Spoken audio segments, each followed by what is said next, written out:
పోతన భాగవతము బలిచక్రవర్తిని దీవించిన తరువాత, అనుగ్రహించిన తర్వాత ప్రహ్లాదుడు ఆ భగవంతుణ్ణి ఈ విధంగా తెలియజేస్తూ ఉన్నాడు.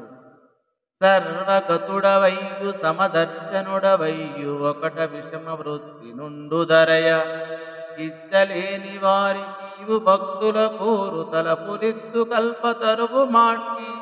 నీవు అన్నింటిలోనూ వ్యాపించి ఉంటావు, అందరినీ సమానంగా చూస్తావు.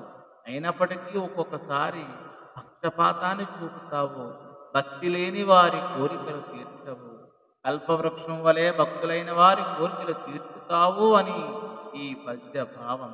ఇలా మనవి చేసిన ప్రహ్లాదులతో పరమాత్ముడైనటువంటి వామన రూపంలో ఉన్నటువంటి ఆ మహావిష్ణువు ఈ విధంగా చెప్తూ ఉన్నాడు. వత్స ప్రహ్లాద మేలు నీవారు నీవు దొరిది మనుమని దోడ్కొని సుతలమునకు పైనమై పొమ్మునే కదా పాని నగుచు చేరి రక్షింపదురితము చెందదత.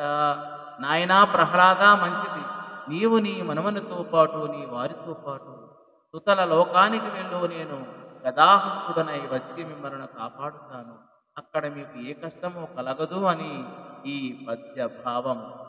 ఈ విధంగా సుతలమునకు వెళ్ళమని ఆజ్ఞాపించిన భగవంతునికి ప్రహ్లాదుడు నమస్కరించి ప్రదక్షిణ చేశాడు. నొసటిపై చేతులు జోడించి సెలవు తీసుకున్నాడు. ఆ తరువాత అతడు బలిచక్రవర్తిని రాక్షసుల సమూహాన్ని వెంటబెట్టుకొని ఒక గొప్ప గుహ గుండా సుతల లోకానికి వెళ్ళాడు. అటు పిమ్మట మహావిష్ణువు బ్రహ్మవేత్తలైన ఋత్విజుల నడుమ సభలో కూర్చున్న శుక్రాచార్యుని చూసి ఇలా అన్నాడు అని ఈ పద్య భావం.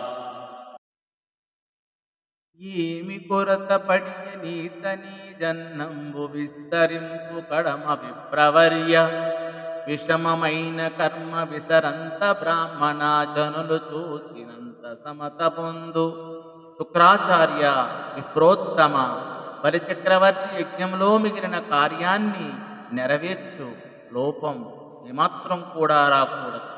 ఆగిపోయిన యజ్ఞ కార్యాలు మీ వంటి బ్రహ్మవేత్తల వల్ల సఫలమవుతాయి అని ఈ పద్య భావము. ధన్యవాదము.